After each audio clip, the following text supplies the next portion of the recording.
Stagiaire. Fausse. Bah qu'est-ce que tu fous, c'est l'heure de la sponsor. Un peu de nez, hein, moi je suis juste venu faire tes affaires, je travaille pas aujourd'hui. Bah bien sûr que tu travailles, regarde le planning. Néné, tu l'œil de planning. Eh, me prends pas pour un con, je l'ai fait moi-même, hein, et regarde, aujourd'hui tu... te barres en vacances. Ah bah je te l'avais dit, hein. Ok, bon, ma faute, mais faut faire une sponsor inconnu, là. Yo, mais moi j'ai Petra qui m'attend en bas sur la mobilette, même que la selle elle est en cuir et qu'après on a le horse qui colle. Oui, allez, c'est pas le... fais juste la sponsor, s'il te Et plaît. c'est quoi la sponsor? C'est inconnu. Et c'est quoi inconnu? Sois pas con, voyons, c'est la boîte qui propose de retirer tes données personnelles d'internet. Fausse. Bah, parce que si t'as rempli des formulaires genre carte de fidélité ou que t'as entré tes infos perso sur des sites où t'as coché la case avec les conditions d'utilisation, souvent ça implique que ces données soient utilisées pour faire de la pub ciblée, et ces infos peuvent être revendues à ce qu'on appelle des courtiers en données. En gros, c'est des boîtes qui vendent des infos d'utilisateurs à des grosses entreprises pour cibler leur pub de manière encore plus large. Nique mes livres. Oui, et ça c'est dans le meilleur des cas, parce que si jamais ces infos fuient, elles peuvent tomber dans les mains de gens mal intentionnés, qui pourraient s'en servir pour des arnaques, genre faire tout et n'importe quoi en ton nom, puisqu'ils ont des vraies personnes pour qui ils peuvent se faire passer en ligne, et c'est toi qui payes les factures. Et comme retirer ces données de là où elles sont, c'est long et fastidieux, avec des demandes, des relances, des trucs à signer, etc., Inconis propose simplement de le faire à ta place. Tu leur donnes l'autorité pour le faire, et ils vont se taper les démarches, les relances encore et encore, etc. Et toi, t'as juste à regarder les retraits de données progresser. Et y en a, putain, le moins qu'on puisse dire, c'est qu'ils font preuve de mauvaise volonté. La plupart des gens abandonneraient, mais Inconis, leur boulot, bah c'est d'insister. Et donc, bah si les gens sont intéressés, il suffit de leur dire qu'ils utilisent le lien en description ou le code AstronoGeek, et comme ça, ils auront 60% de réduction sur leur abonnement. Bah, c'est pas là, mais t'es où? Ah, mais nous on était déjà partis, mais je savais que tu t'en sortirais tout seul, Seth. Mais faut la faire, la sponsor. Mais tu viens de la faire, Toomkopf. Ah, ouais, peut-être bien, oui. Mais tu oublies pas de dire aux gens quand la réclame elle est finie, qu'elle. Ouais, bah la pub est terminée. La vidéo d'aujourd'hui a été écrite par Franck Duna.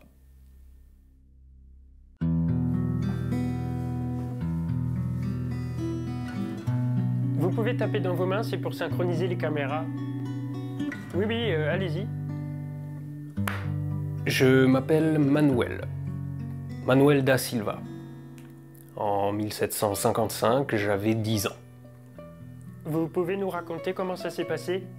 Ce jour-là, on était loin, très loin d'imaginer ce qui allait nous tomber dessus. En cette belle journée du 1er novembre, toute la ville se réunit dans les églises pour célébrer ensemble la fête de la Toussaint. On s'est bien habillé, on se fait beau, certains sont même venus en avance pour avoir de la place.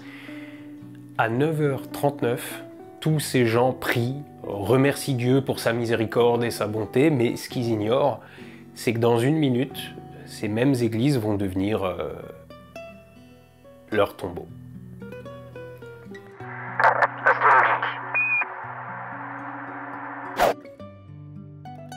Ce jour-là, le 1er novembre 1755, a eu lieu ce qui est probablement le plus gros séisme de l'histoire de l'Europe. Un phénomène aussi violent qu'imprévu, Lisbonne étant certes habituée à une légère activité sismique, mais pas de façon si violente. Lisbonne. Ma chère Lisbonne. C'est sans aucun doute la capitale européenne à l'époque. Avec son port stratégiquement situé, ma ville connaît alors une hégémonie sans pareil grâce au commerce entre l'Asie et l'Europe, et la politique colonialiste qui nous permet de profiter de l'or du Brésil en abondance. L'économie est au beau fixe et, voyez-y le symbole qui vous plaira, comme par hasard, la religion catholique règne en maîtresse au beau milieu de cette population particulièrement croyante et pratiquante. La ville compte 250 000 habitants et en ce jour de la Toussaint, c'est donc une grande partie de ces habitants qui se rendent dans les nombreux lieux de culte. Églises, monastères ou encore couvents sont pris d'assaut. Ce jour-là, je ne fais pas exception et je revois encore mes parents me tirer par le bras en me pressant. « Dépêche-toi, Manuel, on va être en retard à l'église et il n'y aura plus de place pour s'asseoir. » Mes parents le sauront jamais, mais c'est ce retard qui va me sauver la vie. Parce qu'effectivement, à notre arrivée, l'entrée déborde déjà de fidèles venus fêter la Toussaint. Mes parents se feraient un chemin, parviennent à entrer, mais moi je reste à l'extérieur. Pour tout vous dire, même si j'en ai jamais fait part à mes parents, j'ai toujours préféré jouer avec les cailloux du parvis de l'église plutôt qu'écouter le prêtre me parler d'un dieu que j'ai jamais vu. Il est donc 9h39, et comme tout le monde, je l'ignore alors, mais à quelques centaines de kilomètres de là, en plein milieu de l'océan, Une ou plusieurs failles sont sur le point de rompre, provoquant ainsi un tremblement de terre absolument gigantesque, d'une intensité encore inégalée. Mais comment vous savez que c'est un mouvement tectonique alors que vous vivez au XVIIIe siècle? Ta gueule, c'est de la vulgarisation scientifique. Au large du Portugal, la faille est située entre les plaques eurasiennes et nubiennes. Les spécialistes ne sont pas en capacité encore aujourd'hui de s'accorder sur les véritables causes. Est-ce la rupture d'une seule plaque qui a provoqué ce qui est sur le point de nous arriver? Si c'est le cas, cette plaque devait être gigantesque. Ou bien est-ce qu'il ne s'agirait pas plutôt de plusieurs plaques de centaines de kilomètres qui ont cédé? Bref, on ne sait pas. Toujours est-il qu'à exactement 9h40, pendant la messe, nous avons ressenti les premières secousses. L'onde P, comme on l'appelle, c'est-à-dire l'onde primaire, appelée aussi onde de compression ou longitudinale. Mais vous pouvez pas savoir ça. Mais... Ok. Les nombreuses bougies dans l'église vacillent, les statues tremblent, faisant lever les yeux des fidèles aux mains jointes. Moi, de mon côté, sur le parvis de l'église, je les ressens pas tout de suite. En revanche, je m'étonne de voir tous les oiseaux s'envoler d'un coup. Et puis, quasi immédiatement après, les ondes S, les ondes transversales. Et cette fois, le sol tremble. En 1 minute, c'est la catastrophe. Un gigantesque grondement me vrille les oreilles. Dans l'église, derrière, j'entends des cris. Tout va très vite. Par réflexe, je suis les gens qui se précipitent en dehors du bâtiment, et une fois dans la rue, je me dis que je dois attendre mes parents. Et c'est là que je comprends. En jetant un œil derrière moi, je vois d'immenses blocs de pierre qui s'effondrent de l'église. Certains tombent sur de pauvres fidèles et les écrasent de tout leur poids. J'entends des cris par-dessus le tonnerre de la terre qui craque sous mes pieds. Et là, je panique. Tout va très vite, hein. Je sais pas quoi faire. Autour de moi, les murs des maisons s'effondrent, les gens crient, hurlent, courent dans tous les sens. « Reste pas ici, petit, tu vas te faire écraser !» me dit un homme que je connais pas et que j'ai jamais revu. Alors, je quitte le toit sous lequel je m'abrite et par réflexe, je suis cet homme. Il court en plein milieu de la rue, tout s'effondre autour de moi. Les murs, les maisons, les arbres tombent, les pierres pleuvent, fracassant les crânes des gens qui meurent sur le coup. Et puis, soudain, tout s'arrête. Brusquement. La fin du grondement sourd laisse place à une horrible musique faite de cris de douleur, de pleurs et de lamentations. Je suis seul, debout, au beau milieu de la place publique. La fontaine est détruite et il y a de l'eau partout. Par terre, au mieux, des corps qui bougent pour se réfugier vers un hypothétique abri et au pire, des cadavres. Une poussière dense commence à envahir l'air autour de moi et par réflexe, quand je commence à tousser, je mets mes mains devant ma bouche et alors que le calme venait juste de revenir, les cris des gens sont à nouveau recouverts par un grondement. Une seconde secousse. Pire que la première. Cette fois, le sol se fissure carrément sous mes pieds. Je hurle de terreur et je me souviens avoir eu peur d'être aspiré dans les ténèbres. Et là, je me dis que c'est ma faute, que j'aurais dû mieux prier. Je suis resté sur le parvis et j'ai pas été un bon chrétien. Bon, en même temps, ceux qui sont entrés dans l'église sont tous morts. Donc bon. J'ai à peine le temps de me faire cette réflexion que soudain un énorme mur s'effondre à côté de moi. C'est la façade de l'école qui s'écroule. Dans un réflexe inespéré, je parviens à sauter de l'autre côté de la rue, mais au même moment, un lampadaire à huile me tombe dessus et m'assomme. Et je perds connaissance. C'est la fin. Je suis réveillé un peu plus tard par une mare d'eau qui monte le long de ma joue et qui rafraîchit mon visage. C'est la fontaine qui déborde et qui inonde la place petit à petit. Je reprends doucement mes esprits, un peu KO, et j'ai les souvenirs complètement vaporeux. L'église, le tremblement de terre, mes parents. Et j'ai mal à la tête, très mal. Je comprends quand j'essaie de me relever. En fait, le lampadaire qui s'est effondré sur moi m'a assommé, mais en même temps, il m'a sauvé la vie. Parce qu'entre-temps, une troisième secousse s'est abattue sur Lisbonne et le mur entier d'une maison s'est effondré sur ce lampadaire qui m'a en quelque sorte protégé d'un écrasement fatal. J'ai eu de la chance. Beaucoup de chance. Autour de moi, de la poussière, des corps sans vie, des décombres et de rares survivants qui courent vers le sud. « Viens sur les quais, petit, c'est plus sûr !» Ouais, tu parles, ouais. Mais bon, à ce moment-là, qu'est-ce que je fais? Je le suis, hein. Combien de secousses encore? Combien d'écroulements, de chutes de pierres? On savait pas que cette troisième secousse serait la dernière ce jour-là. Alors, autant se réfugier près de la mer, là où les bâtiments se font plus rares. Donc je m'extirpe des gravats sous lesquels je suis à moitié enfui avec une seule question. Est-ce que j'ai quelque chose de cassé? Est-ce que je peux marcher? Et par chance, la réponse est oui. À part ce mal de tête horrible, mon corps a été entièrement protégé par ce lampadaire providentiel. Alors, du haut de mes 10 ans, je suis quelques humains qui descendent en direction du port. Sans savoir que c'était la pire idée qu'on pouvait avoir à ce moment-là. Parce que les survivants le savent pas encore, mais ce gigantesque glissement de plaques a généré une onde de choc telle qu'un raz-de-marée se dirige maintenant en direction de Lisbonne, à une vitesse avoisinant les 700 km/h. Et c'est ainsi qu'on a connu à Lisbonne, en ce 1er novembre, le deuxième acte d'une catastrophe historique. Environ 90 minutes après les premières secousses, et alors que nous commencions tout juste à organiser les premiers secours, nous avons vu se profiler face à nous une gigantesque vague qui allait bientôt s'abattre sur le port. Le temps que tout le monde prenne pleinement conscience de la menace, c'est une nouvelle panique qui prend possession des lieux. Tout le monde commence à courir en direction des hauteurs de la ville, mais c'était trop tard. Alors, dans un réflexe désespéré et sans trop réfléchir, je suis monté en courant dans une maison en ruine, au dernier étage. Je me suis mis à la fenêtre et là, je l'ai vu. Une vague de 15 mètres de haut, bien plus haute que le sommet du bâtiment dans lequel je venais de me réfugier. Un véritable mur d'eau va s'abattre sur moi dans quelques secondes. Que va-t-il se passer? Est-ce que le bâtiment va résister? Ou bien est-ce que je vais me faire emporter dans ces ruines? Mais bon, pas le temps de réfléchir, je quitte la fenêtre et je me mets en boule derrière un mur. Même de là, je peux sentir le souffle du vent qui précède la vague et qui frappe la si mince paroi derrière laquelle je m'abrite en fermant les yeux. Et là, la vague s'abat. Dans un vacarme ahurissant, la grande bâtisse résiste quelques secondes du mieux qu'elle peut à l'assaut de cette force inarrêtable. Et dehors, en contrebas, j'entends d'abord des cris et puis rapidement, plus rien. J'imagine que tous ces gens sont balayés, projetés par la force de l'eau. Et puis j'entends des craquements, de plus en plus prononcés. Je sens le courant qui continue à pousser pour finalement remporter la bataille lorsqu'un mur finit par lâcher.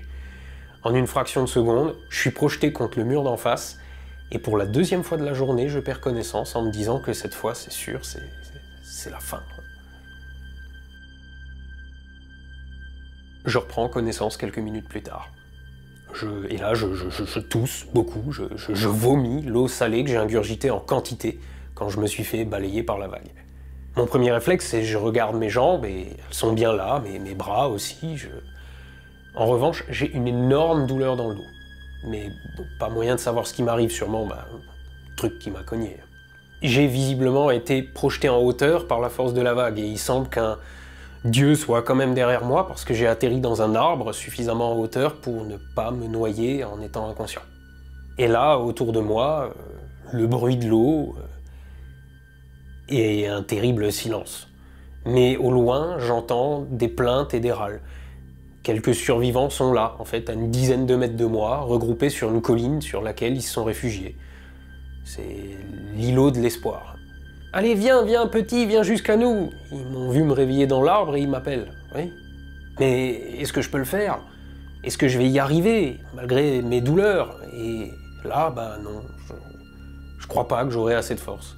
Je regarde au loin et ma position légèrement en hauteur me permet de voir l'étendue des dégâts.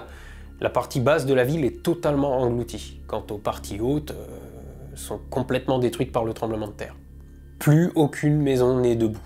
La cathédrale Santa Maria Maior n'est plus que l'ombre d'elle-même, idem pour les basiliques Sao Paulo ou Santa Catarina. Ma ville n'est plus qu'un tas de ruines. Heureusement, quelques rares grands bâtiments ont tenu le coup et je m'accroche alors à cet espoir pour rassembler mes forces, descendre de l'arbre et nager jusqu'au petit groupe d'humains qui me font signe. Et mon dos me fait terriblement mal, un mal de chien, à chaque coulée de brasse. La marée, en plus, se retire et je dois faire face à un courant qui ralentit ma progression, mais au bout d'une éternité, je parviens à saisir la main qu'on me tend en arrivant à destination.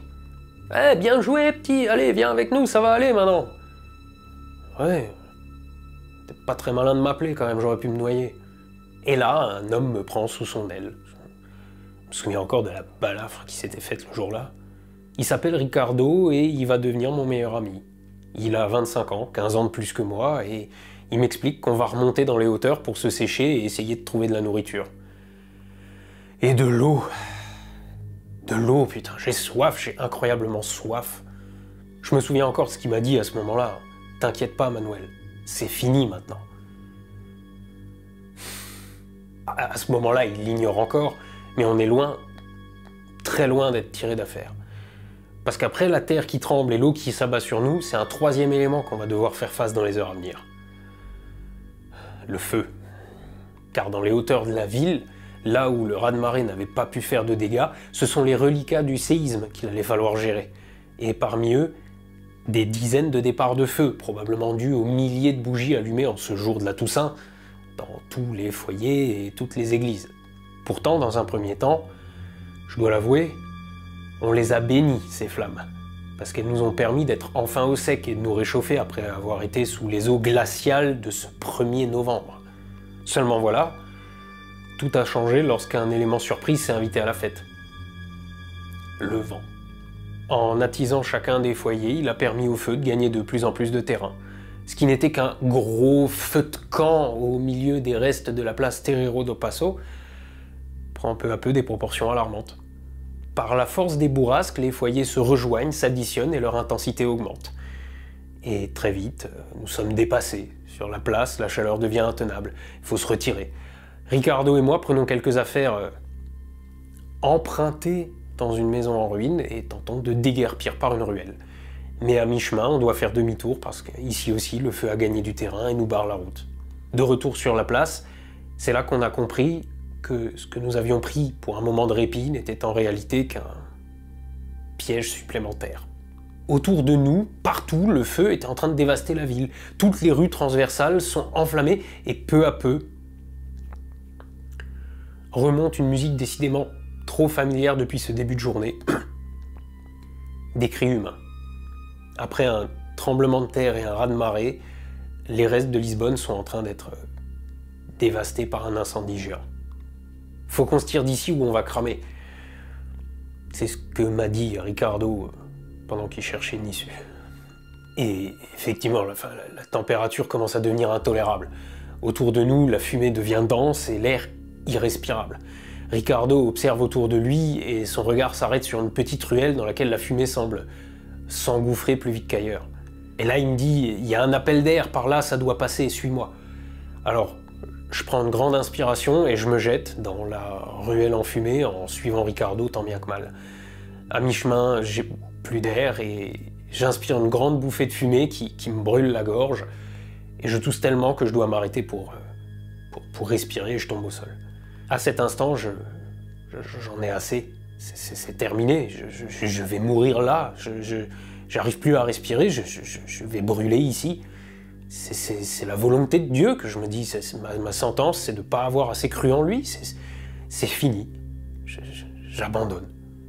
Et c'est précisément à ce moment que Ricardo est entré dans ma vie pour toujours. Voyant mon état, plutôt que de me laisser là, il se baisse, me ramasse tant bien que mal et me porte sur son dos. Ensuite, il traverse la fournaise en courant et en tentant lui aussi de respirer dans cette épaisse fumée. Et sur son dos, moi je m'accroche à son cou et je l'entends murmurer « T'inquiète pas, ça va aller, je connais le chemin ». Et là, on est maintenant en train de grimper le long d'un grand escalier et la chaleur est intenable. La sueur fait glisser mes mains sur le cou de Ricardo, mais au bout d'un temps interminable, enfin, la température semble redevenir supportable. On a quitté le brasier et Ricardo me pose sur un coin d'herbe pour reprendre son souffle. De là où nous sommes, nous avons maintenant une vue d'ensemble sur ce qui reste de la ville, c'est-à-dire presque rien. L'Opéra Phoenix, qui vient d'être construit, totalement détruit. Le Palais Royal, également. Des flammes gigantesques parsèment toute la ville. C'est évident pour moi à ce moment-là, beaucoup de gens vont encore mourir aujourd'hui, mais pas moi, pas nous. Même si j'ai du mal à respirer, que le vent souffle sur mes brûlures et que mon dos me fait souffrir, pour la première fois de la journée, je me sens en sécurité. Je suis bien là, dans ce coin d'herbe. Et comme si tout mon corps relâchait les tensions de ce début de journée apocalyptique, mes paupières se ferment et je pleure. Voilà. C'était mon histoire, celle que nous avons vécue à Lisbonne en ce terrible 1er novembre 1755, il y a près de 50 ans. Bah dis donc, vous êtes drôlement bien conservé. Ta gueule, je t'ai dit que c'était de la vulgarisation. C'était il y a longtemps et pourtant mes souvenirs de cette journée sont absolument intacts. Les années ont passé, certes, le temps a fait son œuvre, mon ami Ricardo est mort il y a quelques années, mais lui et moi, après ça, on peut dire qu'on s'est jamais quittés. Lisbonne a été reconstruite entièrement, et même si la vie a repris son cours, ce jour de la Toussaint 1755 a véritablement changé la face du monde. L'hégémonie du Portugal a été perdue par la fin du trafic portuaire qui faisait notre richesse, et ça a signé la fin de l'âge d'or de mon beau pays. On estime que ce tremblement de terre aurait pu mesurer 8,5 voire 9 sur l'échelle de Richter. Mais Richter a proposé son échelle en 1935. Ok, je dis rien. C'est le plus gros séisme de toute l'histoire de l'Europe, toute période confondue. Les secousses ont été ressenties jusqu'en Allemagne et en Écosse. Des fissures de plus de 5 mètres ont fendu le sol en deux. Suite à cette catastrophe, le feu a ravagé les restes de la ville pendant pas moins de 5 jours. Et on dit qu'à certains endroits, la température a atteint les 1000 degrés. Côté bilan, 10% de la population de Lisbonne a péri ce jour-là. Environ 25 000 morts. Mais il faut ajouter à ça les victimes des autres villes, puisque, bien sûr, la capitale n'a pas été la seule touchée par le séisme. Au total, on estime les ravages à près de 50 000 morts. Peut-être même 100 000. Mais nous nous sommes relevés. Suite à cette tragédie, les survivants se sont organisés, et comme dans toute catastrophe humaine, on a fait face. Ricardo et moi avons rejoint un petit groupe de survivants qui s'étaient réfugiés dans une vieille maison encore debout. Je me souviens qu'il fallait être discret, pas faire trop de bruit pendant les jours qui ont suivi parce que dans ce chaos indescriptible, des pilleurs rôdaient un peu partout dans la ville, profitant de la catastrophe pour assouvir leurs plus bas instincts, pendant que d'autres se serraient les coudes. Une belle métaphore de la vie en somme. Pour mettre fin à ces dérives primaires et réorganiser le pays, un homme s'est dressé dans les décombres pour embrasser ce rôle. Le Premier ministre Sebastião José de Carvalho e Melo, qui deviendra quelques années plus tard le marquis de Pombal. Ce gars-là a pris les choses en main, ordonnant que tout pilleur pris en flagrant délit soit pendu haut et court sur la place publique, de sorte qu'il serve d'exemple et que soient découragés ceux qui auraient eu la mauvaise idée de l'imiter. Par ailleurs, son action ne s'est pas limitée à la gestion de crise. Dans les années qui ont suivi, il a envoyé des questionnaires à tous les survivants dans le but de recueillir de précieuses données qui permettraient à l'avenir de prévenir ce genre de catastrophe. Par exemple, avez-vous remarqué des signes avant-coureurs indiquant l'imminence du séisme? Des comportements inhabituels chez les animaux? Avez-vous entendu des sons ou des vibrations avant les secousses? Avez-vous remarqué un mouvement de marée peu commun avant l'arrivée de la vague? Une collecte d'informations qui, mine de rien, a marqué une rupture radicale avec la façon de penser de l'époque. Car si on pensait avant 1755 que ces phénomènes étaient de l'ordre du divin, ce recueil de données témoigne que pour lui, ces catastrophes pourraient être prévisibles, et en ce sens qu'elles auraient donc une explication naturelle, rationnelle. Une explication qui nous permettrait, si on la cernait correctement, au pire d'avoir une meilleure gestion de crise, et au mieux de la prévoir. Avec cette démarche, il a posé les bases d'une nouvelle science, la sismologie. Les philosophes et écrivains, quant à eux, ont vite cerné l'importance capitale de ce qui s'était joué ce jour-là. Voltaire l'a raconté dans son œuvre Candide, tandis que Kant, lui, il a dit « Les tremblements de terre nous révèlent que, vers la surface, la terre est creusée de cavernes et que, sous nos pieds, des galeries de mines secrètes courent de toutes parts en de multiples dédales. Ceci sera sans aucun doute établi par les progrès dans l'histoire des tremblements de terre. Les cavités contiennent tout un feu ardent, ou du moins une matière combustible qui n'a besoin que d'une légère stimulation pour faire rage avec furie alentour et ébranler ou même fendre le sol au-dessus. Bref, sans aller jusqu'à dire que ce séisme qui a tué mes parents et anéanti mon pays était un mal pour un bien, il n'en reste pas moins qu'une nouvelle façon de penser est arrivée avec le siècle des Lumières, et que sans aucun doute, les événements du 1er novembre 1755 ont contribué à accompagner l'émergence de la pensée rationnelle. Il en résulte que cette nouvelle façon de penser le monde nous a apporté l'élément qui nous manquait. De l'air. Nous qui étouffions, coincés entre nos croyances et nos superstitions, nous avons pu prendre une grande bouffée de liberté de pensée, à la manière de Ricardo et moi lorsque nous sommes parvenus en haut de ce grand escalier. Enfin, on était sortis de cet environnement enfumé, enfin, on respirait l'air pur et on allait maintenant pouvoir repartir à zéro. Alors oui, ça a été dur, il a fallu tout reconstruire, brique par brique, mais on l'a fait. Parce qu'on est fait comme ça. Eh bien, merci Manuel. Ça sera diffusé sur la chaîne YouTube. Mais il faut pas le dire. Mais c'est bon, allez. Je peux faire la phrase de fin? C'est quelle caméra? Ouais. Levez les yeux au ciel, soyez astronogeek, et à la revoyure. Va falloir penser à bosser ces anachronismes quand même, hein.